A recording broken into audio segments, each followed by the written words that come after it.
നമസ്കാരം. എഡിയോ 360 ന്യൂസിലേക്ക് സ്വാഗതം. ഓണാഘോഷം ബാംഗ്ലൂരിൽ മലയാളി നേഴ്സിംഗ് വിദ്യാർത്ഥിക്ക് കുത്തേറ്റു. ഒരു കുഴപ്പമില്ല, അങ്ങനെയൊക്കെ തന്നെ വരട്ടെ.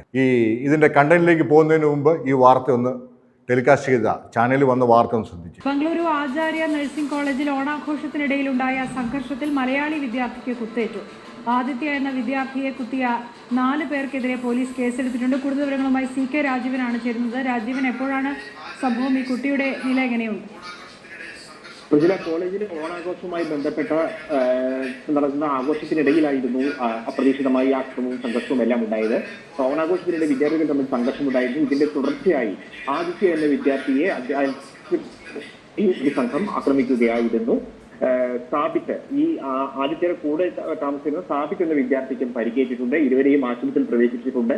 ആദിത്യക്ക് വയറിനാണ് കുത്തേറ്റിട്ടുള്ളത്. ഈ കുട്ടിയുടെ നില അത്ര ഗുരുതരമല്ല, പക്ഷെ എങ്കിലും കാര്യമായ പരിക്കുകളോടെ തന്നെയാണ് ആശുപത്രിയിൽ പ്രവേശിപ്പിച്ചിട്ടുള്ളത്. സംഭവത്തിൽ മലയാളി വിദ്യാർത്ഥികൾ ഉൾപ്പെട്ടിട്ടുണ്ട് എന്നുള്ള വിവരമാണ് പുറത്തു വരുന്നത്. ഈ കുത്തിയതും ഒരു മലയാളിയാണ് എന്ന് പറയപ്പെടുന്നുണ്ട്. പുറത്ത് താമസിക്കുന്ന ഒരാളായിരുന്നു ഈ ആക്രമണത്തിനുള്ള നേതൃത്വം കൊടുത്തത്. സോളദേവനഹള്ളി പോലീസാണ് കേസെടുത്തിട്ടുള്ളത്. 4 പേർക്കെതിരെ നിലവിൽ വധശ്രമത്തിന് കേസെടുത്തിട്ടുണ്ട്. പോയോ കുത്ത് കിട്ടിയ ആശുപത്രി, വേറെ 4 എണ്ണം അകത്തോട്ട്. മലയാളികളാ.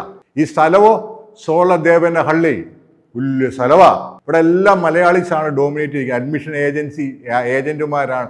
ഈ തന്തയും തള്ളയും അപ്പന്മാരും അമ്മമാരും ഒക്കെ നോക്കണ്ടേ പിള്ളേർ ഏത് വഴിക്കാണ് പോകുന്നതെന്ന്. മദ്യവും മയക്കുമരുന്ന് എല്ലാവാ.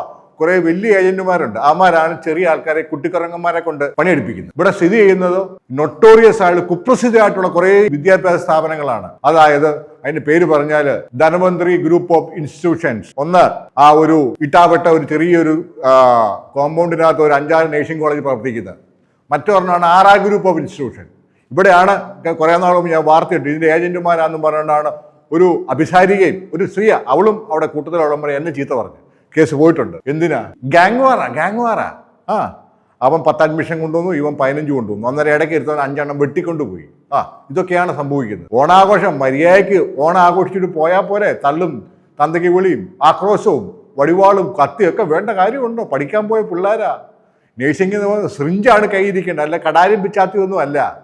ഇവന്മാരൊക്കെയാണ് നാളെ രോഗികളെ പരിചരിക്കാനായിട്ട് പുറത്തോട്ട് ഇറങ്ങുന്നത്. അത് നിങ്ങളോടൊക്കെ ഈ സ്ഥാപനത്തെ പറ്റി അന്വേഷിക്കണം. എങ്ങനെയൊക്കെയാണ് അഡ്മിഷൻ പറഞ്ഞത് നിങ്ങൾ ആരും കേൾക്കത്തില്ല. അതുകൊണ്ട് ഇതല്ല ഇന്നോട്ട് മുമ്പോട്ട് എല്ലാം സംഭവിക്കും. ഇനി സംഭവിക്കാൻ പോകുന്നത് ഇവിടെ ഓസ്ട്രേലിയയും അയർലൻഡിലും UK ഒക്കെ ഇന്ത്യക്കാരുടെ ഇടി തുടങ്ങി.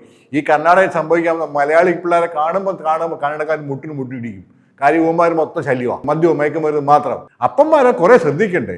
അതുകൊണ്ട് മക്കളെ എവിടെ വിട്ടാലും, കേരളത്തിലാണെങ്കിലും കേരളത്തിന് വെളിയിലാണെങ്കിലും ഉപരിപഠനത്തിന് വിടുന്നുണ്ടെങ്കിൽ മാതാപിതാക്കൾക്ക് പോലീസിന്റെ കൂർമ്മ ബുദ്ധിയും ഒരു അന്വേഷണ പാഠവും കണ്ടിരിക്കണം. അല്ലെങ്കിൽ മക്കൾ പോകും. ഇപ്പം കുത്തിയവന്റെ വീട്ടിൽ നിന്ന് ആള് ചെല്ലണ്ടേ? ജയിലിൽ അറസ്റ്റ് ചെയ്തവന്റെ വീട്ടിൽ നിന്ന് ആള് ചെല്ലണ്ടേ? ആർക്കായി ബുദ്ധിമുട്ട്?